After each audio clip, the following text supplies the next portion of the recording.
नमस्कार, मैं हूं सौरभ त्रिपाठी। इंडिया न्यूज देख रहे सभी दर्शकों का बहुत बहुत स्वागत है। इंसानियत और जुर्म का पुराना नाता है, हमारे चारों ओर फैला जुर्म का मकड़ जाल। ऐसे में कौन कहां हो जाए शातिर का शिकार और किसके लिए जारी हो जाए मौत का फरमान। इतना नहीं, मिटा दिए जाते हैं जुर्म के सारे सबूत। जुर्म दर जुर्म, कत्ल दर कत्ल जारी है अपराध की दुनिया का काला कारोबार। लेकिन हम आपको सच दिखाएंगे, क्योंकि कहीं होता है रेप तो कहीं होती है लूट सरेआम।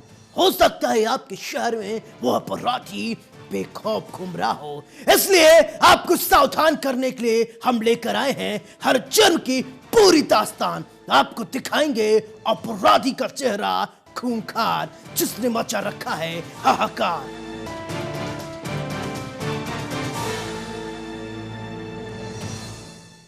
अगर आप फेसबुक चलाते हैं तो सावधान, आपके आसपास आपके आईडी में हो सकते हैं साइबर अपराधी जो आपके अपने बनकर मांगते हैं पैसे, फिर पैसे लेकर वो हो जाते हैं फरार। कोई अगर आपका अपना बनकर पैसा मांगे तो बिना संकोच के पहले उसे फोन करें, नहीं तो आप भी हो सकते हैं साइबर ठगी के शिकार। आम से लेकर खास तक सब परेशान हैं। सीएम योगी के सूचना सलाहकार रईस सिंह का फर्जी फेसबुक आईडी बनाकर साइबर जालसाजों ने मांगे पैसे। देखे साइबर ठगी के बाद कैसे मचा हाहाकार।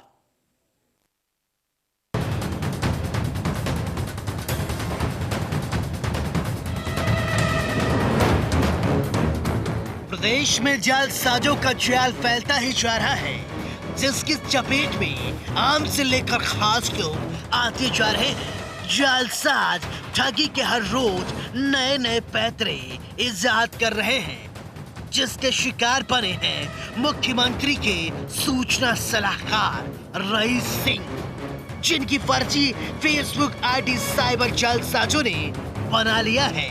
और इसके बाद उनके जानकारों से जालसाजों ने रुपयों की मांग की है।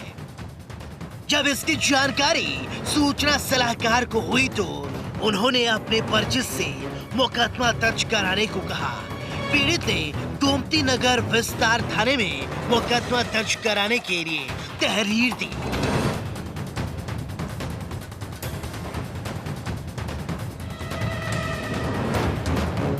जिस पर पुलिस ने मुकदमा दर्ज कर जांच शुरू कर दी। लखनऊ जन कल्याण महासमिति के अध्यक्ष उमा शंकर दुबे गोमती नगर विस्तार इलाके में रहते हैं। उमा शंकर दुबे के मुताबिक मुख्यमंत्री योगी आदित्यनाथ के सूचना सलाहकार Rais Singh social media platform Facebook पर दोस्त हैं। उन्होंने बताया कि फेसबुक मैसेंजर पर रईस सिंह की आईडी से मैसेज आया। मैसेज में सबसे पहले हालचाल पूछने के बाद उनसे 25,000 रुपए की मांग की गई। उस मैसेज में एक मोबाइल नंबर दिया गया और उसका नंबर था 7662868718। ये नंबर उसमें दिया गया था, जिसमें गूगल पे करने को कहा गया। उमा शंकर दुबे के मुताबिक उनके मोबाइल में गूगल पे नहीं था, तो उन्होंने पेटीएम का विकल्प दिया।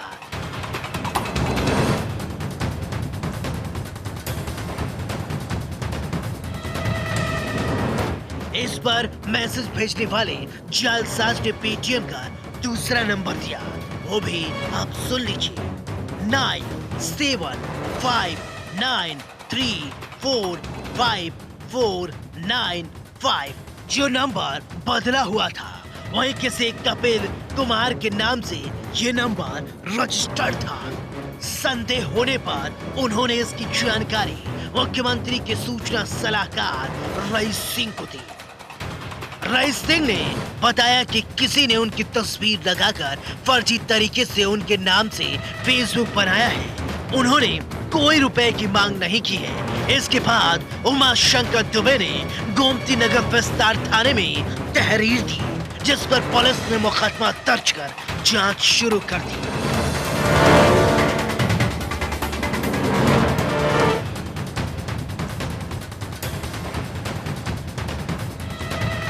पहली तस्वीर में हम आपको दिखाएंगे जालसाज के खिलाफ थाने में की गई शिकायत की कॉपी, आप देख लीजिए। दूसरी तस्वीर में ठगों के मैसेज और बैंक ट्रांजैक्शन की कॉपी भी देख लीजिए। शायद कोई अगर आपके साथ फ्रॉड करने की कोशिश कर रहा हो तो सावधान, नहीं तो मच सकता है हाहाकार।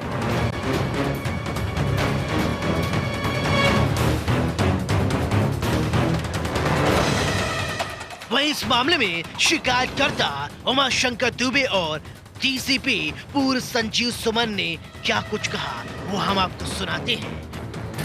देखिए, फेसबुक पर हमको एक मैसेज आया और हमारे मित्र हैं रईस सिंह जी जो मुख्यमंत्री जी के सूचना सलाहकार हैं। इनका फेसबुक पर जो मैसेज था, प्रोफाइल थी उन्हीं की लग रही थी और उसमें मैसेज आया कि मुझे 25,000 रुपये की आवश्यकता है, किसी को देना है। तो और एक नंबर भी हमको दिया गया था जिस पर हमने देखा तो मेरे पास चूँकि गूगल पे नहीं था तो हमने कहा कि आप पेटीएम नंबर दे दीजिए। तो उन्होंने जो पेटीएम नंबर दिया वो कोई और नाम से था। तो मुझे थोड़ा संदेह हुआ कि आखिर ये रईस जी का नंबर नहीं है और पेटीएम नंबर कोई और दे रहे हैं। देन हमने पैसा उनको नहीं दिया और हमने रईस जी से फ़ोन पर बात किया तो उन्होंने बताया कि उनकी कोई प्रोफाइल के क्रोम बना करके, नई प्रोफाइल बना करके इस तरीके से फेक उन्होंने काम किया है और किसी को पैसा देने की ज़रूरत नहीं है।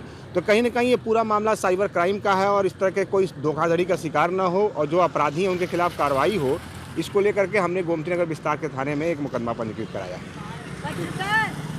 इसमें कल एक सूचना प्राप्त हुई है पुलिस को उमाशंकर जी दुबे जी द्वारा, जिसमें ये बात कही गई है कि एक फ़ेसबुक आईडी से उनसे पैसे मांगे गए हैं।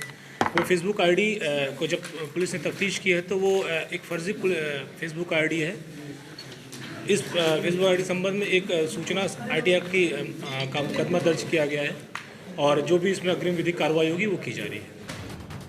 मुख्यमंत्री के पूर्व सलाहकार रईस सिंह की फर्जी फेसबुक आईडी बनाकर साइबर जालसाजों ने उनके जानकारों से जालसाजों ने रुपए मांगे। इस वारदात के बाद एक बात साफ है, आम से लेकर खास तक कोई भी शायद साइबर अपराधियों से सुरक्षित नहीं है।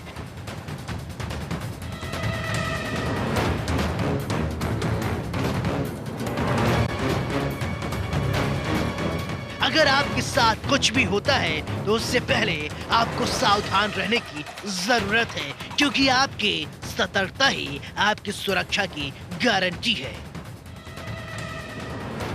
अब जहां ऑनलाइन के ठगी के मामले लगातार सामने आ रहे हैं, वहीं उत्तर प्रदेश के मुख्यमंत्री के सूचना सलाहकार रईस सिंह की फर्जी फेसबुक आईडी का इस्तेमाल ठग ने किया है। आपको बता दें, लखनऊ के विस्तार नगर पुलिस ने एक एफआईआर दर्ज की है जिसमें जो रईस सिंह है मुख्यमंत्री योगी आदित्यनाथ के सूचना सलाहकार है और उनकी फर्जी फेसबुक आईडी बनाकर उनके ही एक पर्ची से पैसे मांगे गए और ऑनलाइन जब पेमेंट नहीं हुआ तो उसके बाद उन्होंने दूसरे तरीके से पेमेंट करने के लिए कहा और ऑनलाइन ही जब उन्होंने उसका नंबर दिया तो नंबर किसी और करेगा, जिसके बाद शक होने पर जो उमाशंकर दुबे हैं जो उन्होंने लखनऊ के गोमती नगर विस्तार में शिकायत दर्ज कराई है।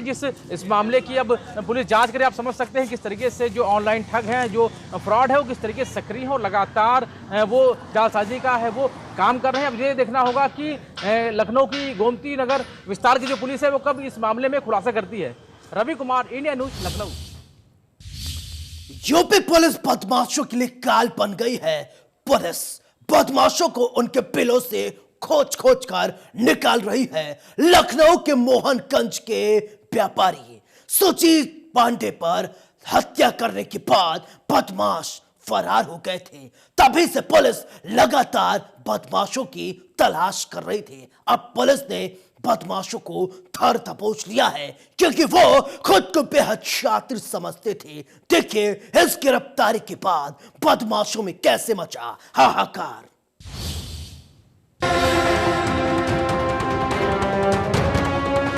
एक्शन में यूपी पुलिस, बदमाशों की आई शामत। वो खुद को शातिर समझता था लेकिन खाकी के आगे एक न चली। दो बदमाशों को लगी गोली, गोलियों की तड़तड़ाहट से हाहाकार। अपराधी कितना भी शातिर क्यों न हो, वो कानून के हाथों नहीं बच सकता है। पुलिस अगर चाहे तो अपराधियों को उसके बिलों से खींचकर निकाल लाए, ऐसा ही कुछ हुआ। आपके टीवी स्क्रीन पर दिख रही तस्वीर यूपी के लखनऊ की है। पुलिस ने मोहनलालगंज हत्याकांड के बदमाशों को धर दबोचा। दरअसल मोहनलालगंज के व्यापारी सुजीत पांडे की हत्या कर बदमाश पुलिस को खुली चुनौती देते हुए फरार हो गए थे। तभी से पुलिस लगातार बदमाशों की तलाश कर रही थी। पुलिस ने बदमाशों को पकड़ने के लिए जाल बिछाया। हत्याकांड में शामिल 2 बदमाशों को राजधानी पुलिस ने आशियाना थाना क्षेत्र में हुई मुठभेड़ में धर दबोचा।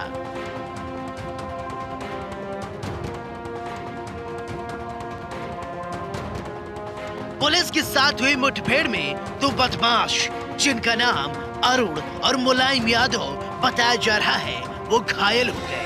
पुलिस का कहना है कि दोनों ही बदमाश मोहनलालगंज के व्यापारी सुजीत पांडे हत्याकांड में शामिल थे। व्यापारी की हत्या की साजिश रचने वाला मधुकर यादव पहले से ही जेल में बंद है। Police commissioner TK. ठाकुर के मुताबिक थाना आशियाना क्षेत्र के नटुआ टीला बिजनौर रोड के पास आशियाना थाना पुलिस की टीम के साथ हुई मुठभेड़ में शातिर अपराधी अरुण कुमार यादव और छोटू और आरोपी मुलायम यादव घायल हो गए।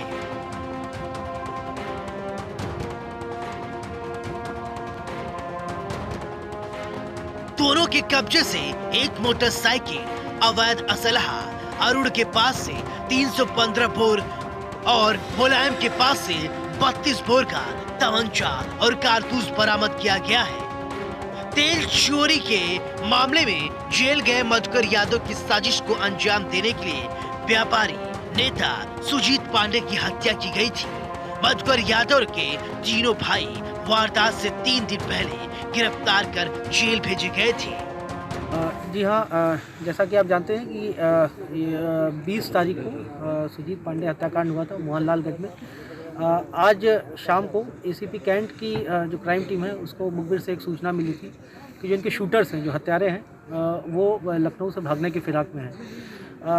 तत्काल पुलिस हरकत में आती है, नाकाबंदी करती है और इसके पश्चात जब उनको रोकने का 2 व्यक्ति जब तेज़ी से भगाते हैं बाइक, तो उनको रोकने का प्रयास किया जाता है। संदिग्ध प्रतीत होते हैं, रोकने का प्रयास किया जाता है, तो पुलिस पार्टी के ऊपर वो फायरिंग स्टार्ट कर देते हैं। जब इसके रिएक्शन में आत्मरक्षार्थ पुलिस फायरिंग करती है, जिसमें दोनों जो बदमाश होते हैं उनके टांग में गोली लगती है।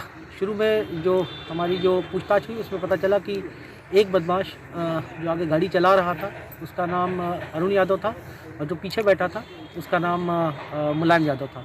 इन तस्वीरों को देखने के बाद एक बात साफ है, अपराधी कितना भी शातिर क्यों न हो, वो कानून के लंबे हाथों के सामने नहीं बच सकता है।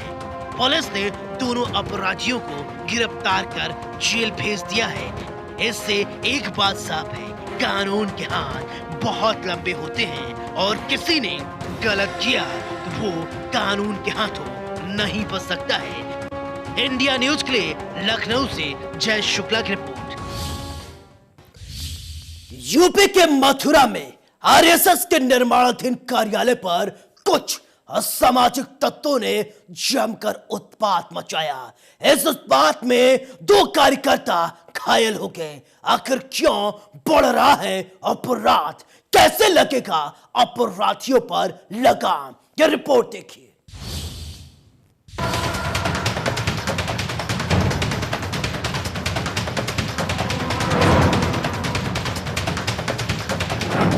उपद्रवियों से सावधान।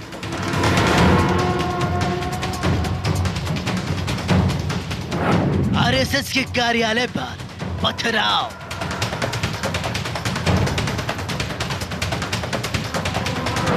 चालीस से 50 महिला और पुरुष थे शामिल। 2 कार्यकर्ता हुए घायल।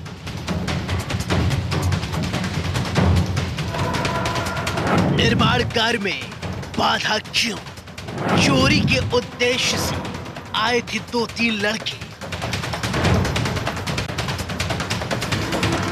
प्रदेश में कुछ ऐसे लोग हैं जो शायद इनका मकसद है समाज में तनाव की स्थिति पैदा करना है। हम आपको कुछ ऐसे उपद्रवियों के बारे में बताने जा रहे हैं जिनका मकसद शायद तनाव की स्थिति पैदा करना है। आपके टीवी स्क्रीन पर दिख रही तस्वीर यूपी के मथुरा की है। आरएसएस के निर्माणाधीन कार्यालय पर कुछ असामाजिक तत्वों ने जमकर उत्पात मचाया और पत्थरबाजी की। जी हाँ, थाना गोविंद नगर क्षेत्र में असामाजिक तत्वों ने हमला बोल दिया। करीब 40 से 50 लोग इकट्ठा हुए और मसानी क्षेत्र स्थित आरएसएस कार्यालय केशव भवन पहुंचे, जहां उन्होंने एक एक कर पथराव करते हुए कार्यालय पर हमला बोल दिया। बताया जा रहा है कि एक समुदाय की विशेष के कुछ असामाजिक तत्व के लोगों ने राष्ट्रीय स्वयंसेवक संघ के सरस्वती कुंड मसानी स्थित विभाग कार्यालय केशव भवन पर जमकर पथराव किया। इस हमले में संघ कार्यालय पर मौजूद 2 कर्मचारी गंभीर रूप से घायल हो गए। ये एक दिन पहले एक लड़के ने जो चोरी की थी वो हमने पुलिस को पकड़ा दिया था। उसके जो हिमाती थे वो 50 लोग यहाँ मारपीट करने के लिए आए। हम 5 मित्र यहाँ बैठे हुए थे। उन्होंने आते ही पूछा कि हमारे बच्चे को क्यों पीटा। हमने कहा हमने नहीं पीटा, पुलिस ने पीटा है। आप उनको पुलिस के पास हमने दे दिया था। वो आज उसके 2 मित्र आए थे, वो भी चोरी करने जा रहे थे, उनको भी हमने पकड़ लिया था, वो छोड़ दिए थे हमने। तो उन्होंने कहा चोरी ये करता है लेकिन तुम नहीं पीटोगे इसको। हमने कहा हम नहीं पीट रहे, इसको ले जाओ। जब वो पुलिस वो ऐंठने लगे तो हमने फिर उनको यहाँ से भगाने की कोशिश की। आप बाहर जाके बात कीजिए, हमसे बात मत कीजिए। तो हम इनका गलवान पकड़ लिया था उन्होंने, श्री राम जी का सबसे पहले आगे। फिर हमने यहाँ से भगाना उनको स्टार्ट किया। वो यहाँ से पहले भाग गए, फिर उन्होंने पत्थर बरसाना स्टार्ट किया। फिर हम शाम दोबारा यहाँ आके बैठ गए कि अब तो कुछ नहीं होने वाला। वो दोबारा आए, पत्थर लाठी डंडे सब लेके आए। हमले की सूचना मिलते ही संघ और बीजेपी के पदाधिकारी कार्यकर्ता मौके पर पहुंचे। पुलिस के आने से पहले ही हमलावर वहां से फरार हो चुके थे। यहाँ निर्माण कार्य चल रहा है। बताया जा रहा है कुछ दिन पहले सड़क पर पड़ी निर्माण सामग्री चोरी हो गई थी। लोहे की सरिया चोरी करते हुए एक युवक को पकड़कर पुलिस के हवाले कर दिया गया था, जिसे पुलिस ने कुछ देर बाद छोड़ दिया। मंगलवार की शाम समुदाय विशेष के करीब दर्जन भर युवक महिलाओं के साथ कार्यालय पर आए और पथराव करते हुए हल्ला बोल दिया। अचानक हुए इस हमले में वहां मौजूद सोनू और पवन गुर्जर नाम के युवक चोटिल हो गए। यहाँ करीब मैं 4:30 बजे के करीब आया हुआ था संघ कार्यालय पर। विभाग प्रचारक जी के साथ मेरी अंदर कमरे में वार्ता हो रही थी संगठनात्मक विषयों को लेकर। उसी समय यहाँ हल्ला गुल्ला सुनाई दिया। बाहर निकल के हम आए तो कुछ क्या करीब 40-50 मुस्लिम समुदाय के लोगों ने यहाँ पथराव किया हुआ था संघ कार्यालय पर। और जिस पथराव में मेरी गाड़ी में भी एक पत्थर लगा, चोट उसको डैमेज हुई है कुछ। और उन्होंने संघ कार्यालय के अंदर भी पथराव किया। और जिस तरीके से उनके हौसले यहाँ बढ़ते जा रहे हैं, ऐसा लगता है कि उनके विरुद्ध कोई कठोर कार्रवाई जब तक नहीं होगी। थाना गोविंद नगर स्थित आरएसएस के कार्यालय पर कुछ स्थानीय युवकों द्वारा आपस में विवाद को लेकर कुछ पथराव की घटना की गई। तो इस संबंध में थाना गोविंद नगर पर मुकदमा पंजीकृत कर लिया गया। दोषी व्यक्तियों में से 2 व्यक्तियों को गिरफ्तार भी कर लिया गया है और शेष व्यक्तियों की यथाशीघ्र गिरफ्तारी का प्रयास किया जा रहा है। आरएसएस कार्यालय पर हुए हमले के मामले को पुलिस ने गंभीरता से लेते हुए 2 पुलिस कर्मियों को निलंबित भी कर दिया है। वहीं 3 आरोपी को हिरासत में लेकर पूछताछ की जा रही है और दूसरे आरोपियों की लगातार तलाश की जा रही है। थाना गोविंद नगर की मसानी चौकी क्षेत्र में, जहां पर संघ कार्यालय, वहां से सूचना प्राप्त हुई कुछ लोगों द्वारा इकट्ठे होकर के वहां पर पथराव किया गया है। तत्काल मौके पर पुलिस के पहुंचने के बाद वहां पर मुकदमा पंजीकृत किया गया। इसके क्रम में 3 लोगों को जो नामजद उनको अरेस्ट भी किया गया है। 40 से 50 लोगों अन्य के खिलाफ मुकदमा पंजीकृत किया गया। पुलिस की लगातार दबिशें चल रही हैं। सीसीटीवी की कुछ फुटेजेस भी सामने आई हैं जिससे लोगों को आइडेंटिफाई किया जा रहा है। इस पूरे घटनाक्रम में जिसकी भी भूमिका सामने आएगी उसके ऊपर सख्त कार्रवाई की जाएगी। इसके अतिरिक्त थाने से संबंधित, चौकी से संबंधित एक हेड कांस्टेबल और एक कांस्टेबल को लापरवाही बरतने के चलते उनको सस्पेंड कर दिया गया है। अभी इस समय पर मौके पर पुलिस बल मौजूद है, वहां पर शांति है। अब देखने वाली बात होगी कि पुलिस उपद्रवियों को कब गिरफ्तार कर सलाखों के पीछे भेजती है, जिनका एक ही लक्ष्य है शांति को अशांति में परिवर्तित करना। इंडिया न्यूज के लिए मथुरा से रविंद्र की रिपोर्ट। बिजनौर के हम आपको एक ऐसे लेखपाल की कहानी और एक लेखपाल को दिखाएंगे जो लोगों के मजबूरी का फायदा उठाता है और लाखों का रिश्वत मांगता है, फिर भी काम नहीं करता। आखिर लेखपालों पर कब होगी प्रशासन की नजर? वो अपना काम ठीक से कब करेंगे? देखिए रिश्वतखोरी का ये वीडियो कैसे वायरल हो रहा है, जिसके बाद बिजनौर में मचा है हाहाकार।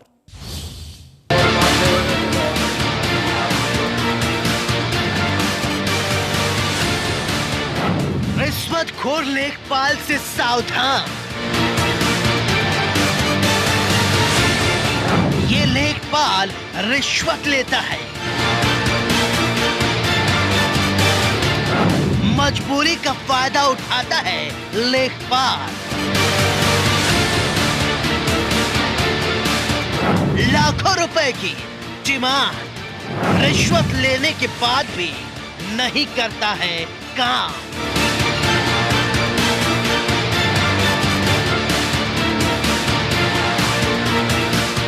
कुछ तो करो सरकार।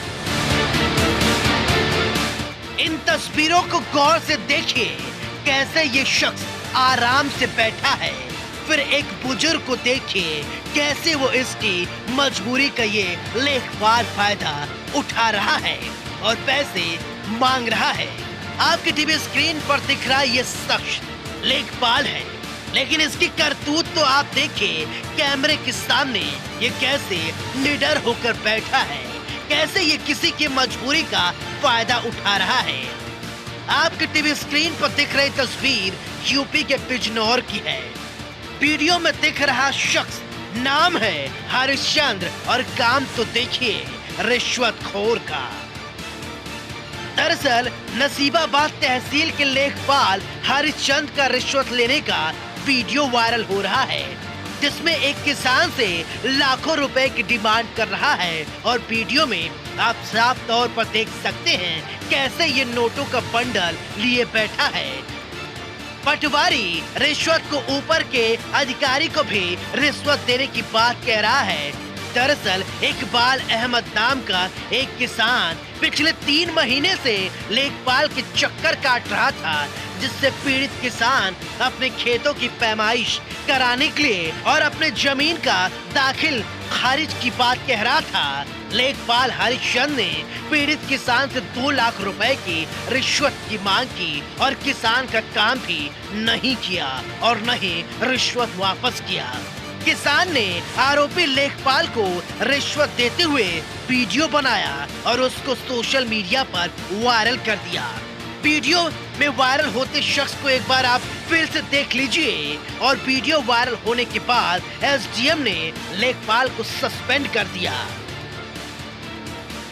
ये पटवारी हरिश्चंद्र मतलब तुम्हारी जमीन नाप के तोड़ के निकाल के दूंगा, दूसरे ने दबा रखी। अच्छा। तो मैं बोला ठीक है चलो। तो 8 अक्टूबर में 1.5 लाख रुपए लिए और अभी 3-4 दिन पहले 50,000 रुपए लिए। अच्छा। 2500 डिमांड और रखी सुनने की। बोले एडीएम पे जाएंगे, पानी वो पे जाएंगे, तहसीलदार पे जाएंगे और जब मैं काम करूँगा तो काम करा नहीं। और अब बोल रहा है ये पैसा मैं जनवरी में दूंगा। तो आपके लगभग कितने रुपए चले गए? 2 लाख रुपए चले गए। लेखपाल की बहुत शिकायत मिलती है, कभी वो किसी की जमीन को अवैध बताकर विपक्ष से पैसे वसूलता है, तो कहीं सही रिपोर्ट न लगाकर लोगों को गुमराह करता है। ऐसे में सवाल उठता है, क्या हर जिले के एसडीएम लेखपालों के लिए कमेटी गठित करेंगे जो गरीबों और मजदूरों का फायदा न उठा सके? जो सही है वही दिखाएं और जो गलत है उसे गलत बताएं। नहीं तो ऐसे ही रिश्वतखोर लेखपालों की खबरें लगातार आती रहेंगी और गरीब जनता परेशान रहेगी। सरकार भ्रष्टाचार को लेकर भले ही जीरो टॉलरेंस की नीति पर काम कर रही है, लेकिन सीएम योगी के मंसूबों पर पानी फेर रहे हैं उन्हीं के कर्मचारी। बिजनौर जनपद के नजीबाबाद में तैनात एक पटवारी का रिश्वत लेते हुए 2 लाख रुपए की रिश्वत लेते हुए वीडियो सोशल मीडिया पर वायरल हुआ है। वायरल होने के बाद वीडियो के जो पटवारी है उसके खिलाफ सस्पेंशन की कार्रवाई यहाँ पर जिला प्रशासन के द्वारा की गई है। और सबसे बड़ी हैरत की बात यह है कि कल जो पटवारी है वो कल रिटायर हो जाएगा और उसके बाद इसमें विभागीय कार्रवाई की बात भी यहाँ प्रशासन के द्वारा की जा रही है। लेकिन जो मोहम्मद इकबाल हैं, पीड़ित हैं, उन्होंने पटवारी पर 2 लाख रुपए की रिश्वत देने का आरोप लगाया है और उनका साफ तौर से कहना है कि पटवारी ने हमारा जो ज़मीन की पैमाइश थी और दाखिल खारिज था वो नहीं किया और उसी की एवज में 2 लाख रुपए की रिश्वत पटवारी के द्वारा ली गई है। लेकिन सबसे बड़ी बात यह है कि कल पटवारी रिटायर हो जाएगा, उसके बाद जो पीड़ित है उसको इंसाफ मिलता हुआ दिखाई नहीं दे रहा है। लेकिन इसमें प्रशासन ने फिलहाल लेखपाल को सस्पेंड जरूर कर दिया है। कैमरामैन गौरव कुमार के साथ राजवीर चौधरी, इंडिया न्यूज। हमारा मकसद आपको डराना नहीं है, बल्कि आपको बताना है समाज में किस तरीके से जराइम की काली कहानी बुनी जाती है।